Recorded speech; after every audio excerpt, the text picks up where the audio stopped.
This episode is generously sponsored by Skillshare.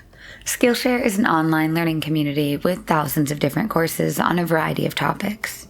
I want to advance my career both on and off of YouTube, but especially in these trying times, there seems to be within me a huge lack of personal productivity. And that's a real problem when you are your own boss, and your boss is kind of a jerk. So, as the passive-aggressive voice of reason in this business relationship, my editor introduced me to Skillshare. On my own schedule, I was able to navigate the Project Management in Real Life, Simple Workflows to Achieve Your Goals course, created and presented by Nikki Henderson. This helpful and perfectly paced course goes over topics such as finding inspiration and staying productive, even when you are your own highly unqualified manager. One of the things I like most about the setup of Skillshare's vast curriculum is how the classes are organized. The compartmentalization of the lessons really assists in fitting learning into my everyday. Experience the simplicity and learn a new skill today. The first 1,000 people to use the link in the description below will get a free trial of Skillshare Premium membership. Diversely accessible, easily digestible. Skillshare, life lessons that fit into your life.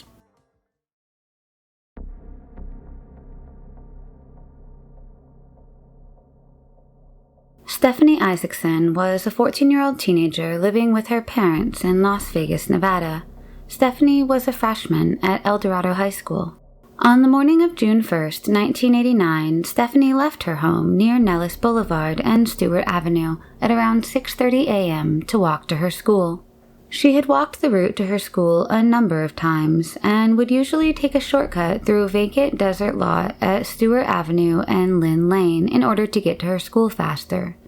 She would never make it to her school that day. That afternoon, when she did not return to her home, her father became worried and went out to look for her. He visited her school and found out that Stephanie had never arrived that day. Her father immediately reported her missing. The police launched an extensive search for her. They canvassed her usual route that she took to her school. Soon, they discovered her books and belongings scattered in the vacant desert lot. Next to the belongings, they found her body. A coroner determined that she had been sexually assaulted, beaten, and strangled to death. Investigators searched every possible lead and investigated a number of people, but to no avail. The case would soon grow cold. DNA found at the crime scene was entered into the CODIS database in 2007, but no matches could be found. Then, in January of 2021, with the generous donation of $5,000 from a local resident named Justin Wu, founder of the nonprofit organization Vegas Helps, the investigators were able to send the DNA found at the crime scene out for testing to Othram Labs in order to find any new leads. Othram Labs was able to use genome sequencing in order to build a genetic profile of the killer from the remaining DNA evidence of just 15 human cells. Usually, 100 to 750 nanograms of DNA is used to create a DNA profile, but in this case, only 0.12 nanograms, or 15 human cells, were available for testing. This data set a new lower limit on the quantity required to build a successful DNA profile. With the help of the DNA profile, police were able to name Darren Roy Marchand as the killer. Darren had been previously arrested for the murder of another woman named Nanette Vanderberg in 1986, 3 years before Stephanie's murder. However, the 1986 case was dismissed due to lack of evidence. Darren's DNA from Nanette's crime scene was matched to the DNA found at Stephanie's crime scene and conclusively linked. However, investigators could not charge Darren for Stephanie or Nanette's murder as he committed suicide in 1995. Though no trial could be had, the case was finally solved after 32 years.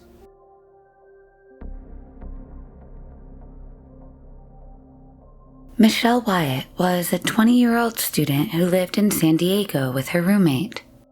She'd graduated from Patrick Henry High School and was attending Grossmont College in 1980.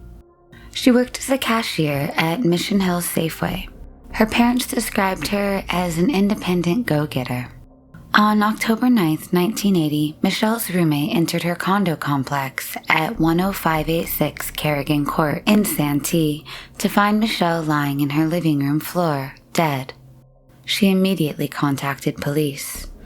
An autopsy revealed that Michelle had been raped. She had also been strangled to death with a telephone cord. The contents of her purse were scattered around, but nothing seemed to have been taken, and police ruled out robbery as a motive. In the hours before Michelle's murder, her boyfriend had left her apartment in the early morning around 1 a.m. and locked the door behind him.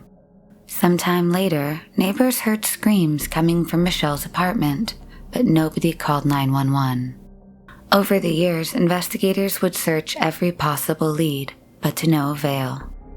16 years later, about 90 potential suspects were screened and asked to provide DNA samples to compare against the DNA found at the crime scene, but nothing turned up. Then, in June of 2000, with the advancement in DNA technology, evidence collected from the crime scene was sent in for re-examination. Soon, testing revealed that there were 2 separate DNA profiles at the crime scene. One of the DNA profiles belonged to Michelle's boyfriend, but the other was from an unknown male suspect. Michelle's boyfriend has been eliminated as a suspect. The unknown male suspect's DNA was entered into the Combined DNA Index System, also known as CODIS, but no matches turned up. In March of 2020, investigators ran the DNA through familial DNA search, but again did not find any matches. Then, in September 2020, San Diego County Sheriff Homicide Unit's cold case team used investigative genetic genealogy to find a lead. After 9 months of investigation with the help of the FBI and other law enforcement agencies, detectives identified John Patrick Hogan as a potential suspect. John had moved to Santee in the 1970s and was 18 years old at the time of Michelle's murder. He studied at Sanatan High School and lived about a mile away from Michelle. He had friends who lived in the same apartment complex as Michelle, and he was known to visit that complex frequently. John joined the Air Force in 1979 and was stationed in Mexico for a brief period. During his lifetime, he moved around and traveled from California to Arizona and Idaho. Unfortunately, John could not be charged as he died of a drug overdose in 2004 at the age of 42. John is not considered a suspect in any other case so far, but investigators have shared their familial DNA findings with the police in the places that John has lived over the years, in hopes that they may solve other cold cases. Leslie McRae was a 17-year-old student living in an apartment with her boyfriend on St. John's Avenue in Jacksonville, Florida. Leslie was studying at the University of North Florida and dreamed of becoming a model. On Christmas Eve of 1985, around 3 a.m., Leslie's boyfriend woke up to find a man with short brown hair kneeling by his bed. The man was holding a knife in his hand and tied Leslie's boyfriend's hands and feet using neckties. He then tied Leslie up and took her with him against her will out of the apartment through the back door, leaving Leslie's boyfriend tied up in the bedroom. Her boyfriend eventually freed himself and called police at 6 a.m. Unfortunately, a few hours later, Leslie's nude body would be found by a passerby along Old Middleburg Road near Interstate 295, 5 miles from her apartment. She had been sexually assaulted, beaten, and stabbed multiple times in her head, chest, and neck. According to the Florida Times-Union newspaper, the police found no sign of forced entry or struggle in the apartment. Police were unable to find any clues at the crime scene that could lead to a potential break in the case, and with no leads and no suspects, the case would grow cold. However, over the years, her family did not give up hope on finding justice. In 2019, her family reached out to Project Cold Case and asked the JSO Cold Case Unit to reopen and re-examine the case. In 2020, investigators re-examined the evidence found at the crime scene using updated technology. They found that the suspect's DNA profile matched to an inmate named David Nielsen Austin in the Michigan Corrections Database. The investigators then went to Michigan in April of 2021 to interview and collect more DNA from David to confirm the match.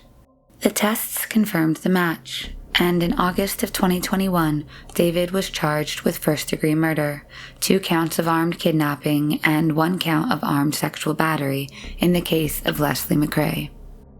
David is serving 2 life sentences for 2 other sexual assaults from 1988. David was never considered a suspect in this case before, and he had never been interviewed for the crime. He had lived in Jacksonville for only a short period of time and then moved to Michigan, where he committed the 2 crimes for which he was caught. Now, prosecutors are hoping David will be extradited to Florida soon to stand trial in Leslie's murder.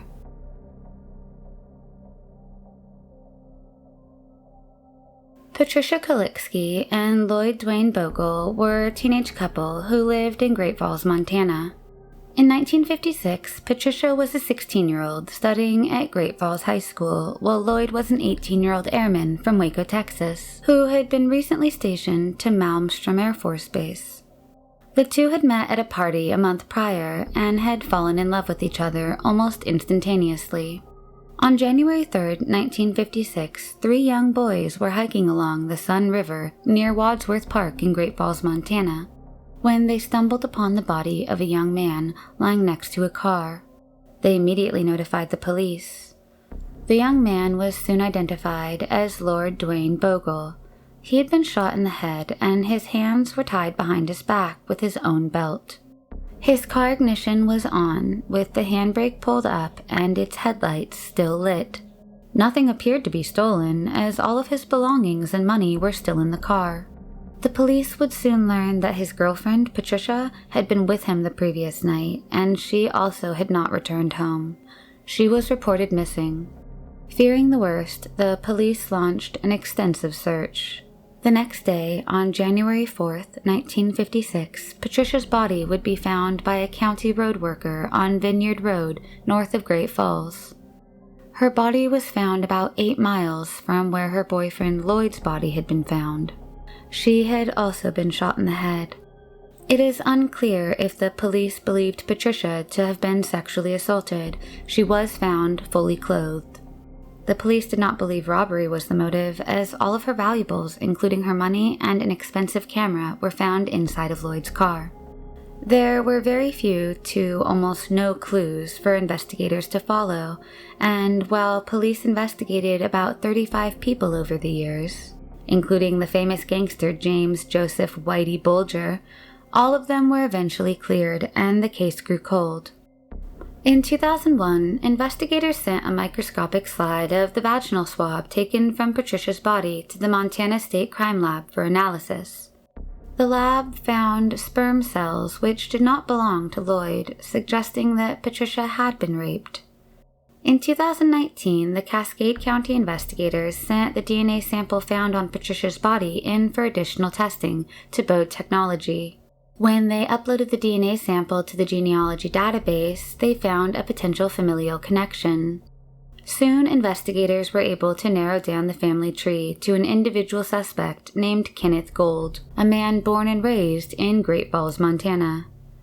However, as Kenneth died in 2007 and was cremated, the investigators had to reach out to his surviving children to ask for a DNA sample in order to confirm the match. It was found that Kenneth lived with his family just 1 mile away from where Patricia lived. Kenneth did not have a criminal record and was a horse trainer who was known to ride throughout the area. Kenneth was married at the time and would have been 29 when the couple was murdered. After the murder, Kenneth would sell his property and move to Missouri in 1967. Kenneth was never interviewed in the couple's murder, and investigators could not find any connection between him and his victims. Both Lloyd and Patricia's immediate family were already deceased, but the surviving relatives were relieved to have some closure. The case was solved after 65 years.